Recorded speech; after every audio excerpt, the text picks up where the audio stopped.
and gentlemen, good evening and welcome to DJAZAIR N1 latest weekly news. Here are the headlines. Details are to be discussed shortly thereafter. President Tibu receives Vice Premier of State Council of People's Republic of China. President receives Italy's ambassador to Algeria. Lower House offers Algerian Red Crescent large quantities of aid for Palestinian people.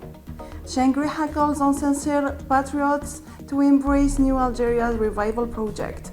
Attaf in Uganda to participate in NAM ministerial meeting. And pro-Palestine protests held around the world as Gaza war exceeds 100 days.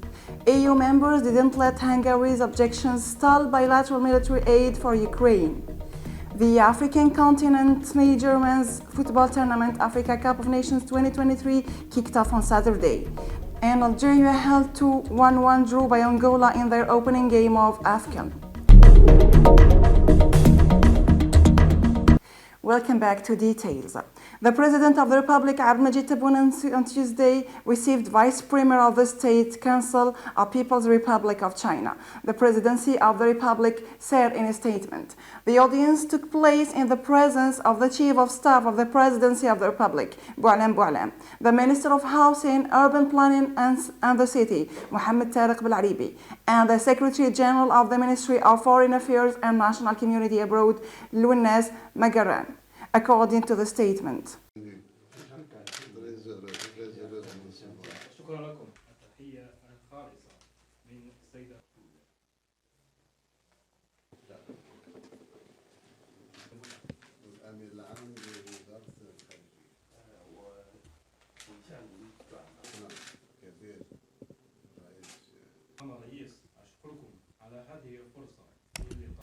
The President of the Republic received Wednesday Italy's ambassador to Algeria, who paid him a farewell visit at the end of his mission in Algeria, according to a press release from the Presidency of the Republic.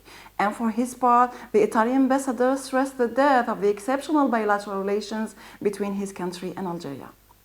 The Chief of Staff of People's National Army, General Saïd Shangri-La, called Monday in Iran the sincere patriots to embrace the project of revival of the new Algeria, with a view of foiling all hostile schemes against the country's security and stability, the Ministry of Defense said in a statement.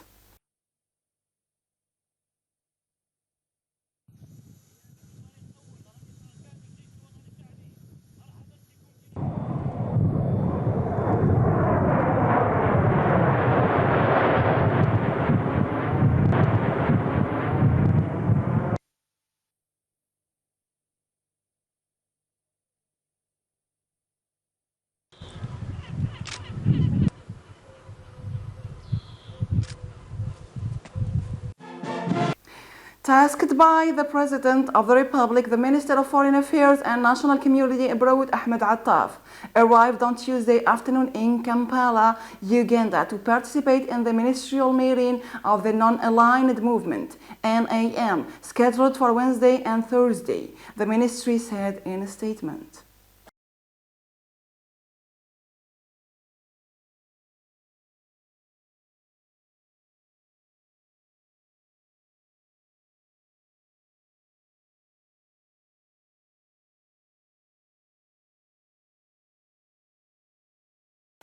The People's National Assembly lower house offered Monday in Blida the Algerian Red Crescent large quantities of humanitarian aid, including infant milk and medical beds for the benefit of the Palestinian people, said the lower house speaker Brahim Boughali.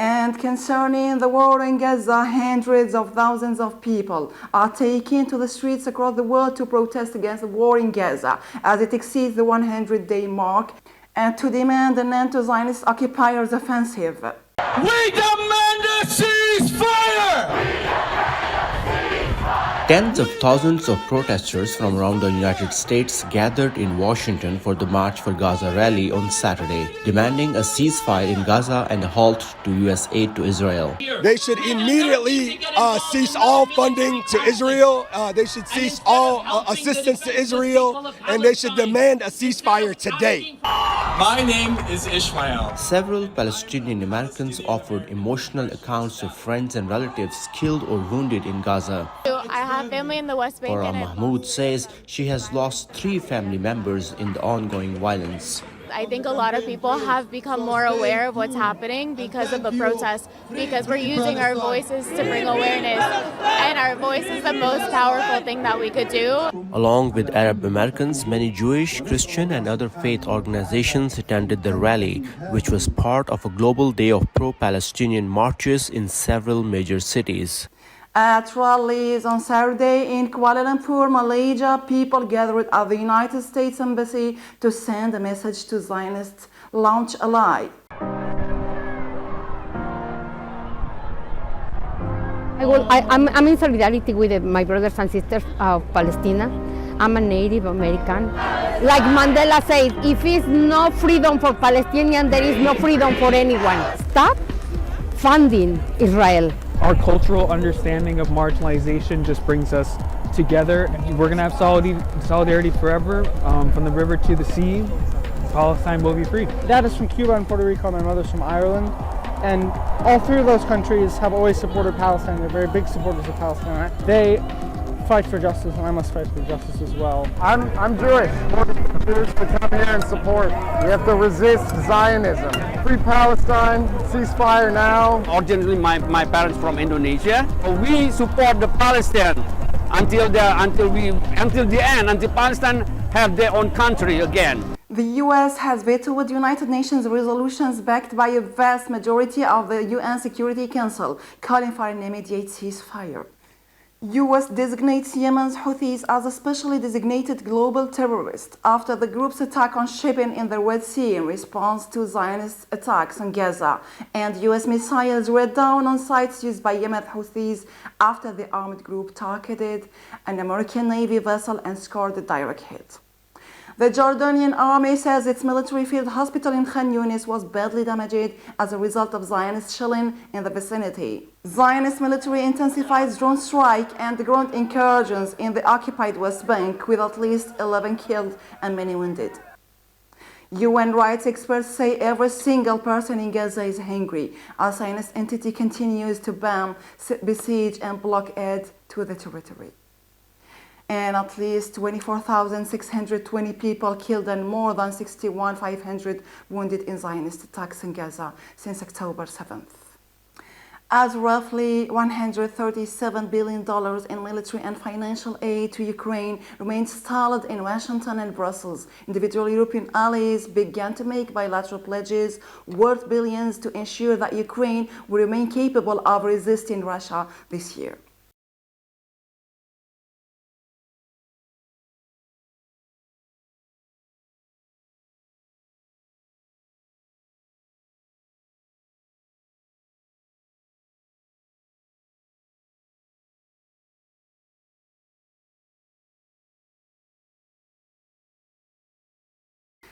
The CAN 2023 tournament is being hosted in 6 stadiums across 5 cities in the West African nation, Côte d'Ivoire, including the capital. The 24 teams have been broken down into 6 groups, with top 2 from each group, and 4 best-ranked third-place teams qualifying for the knockouts. Former champion Algeria conceded the second-half penalty to allow unfancy Dongola to force a 1-1 draw in the opening Group D clash in the African Cup of Nations on Monday.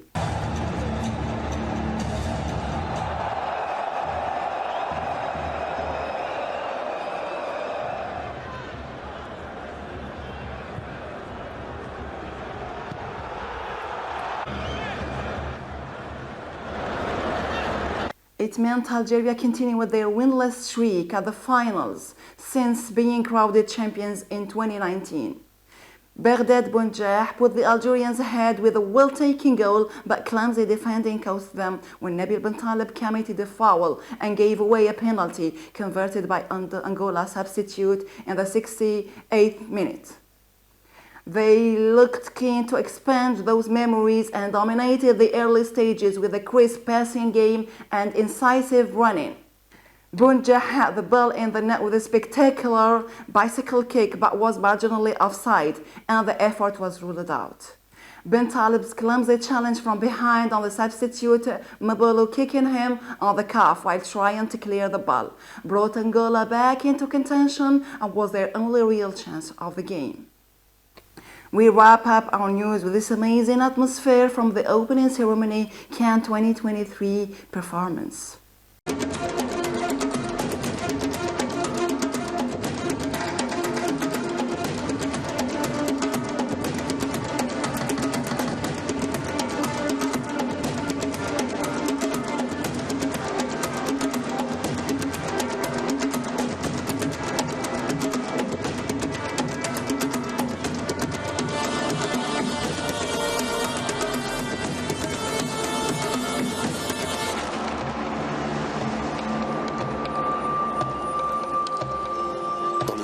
Si tu me dis que tu m'aimes, je te répondrai que je t'aime.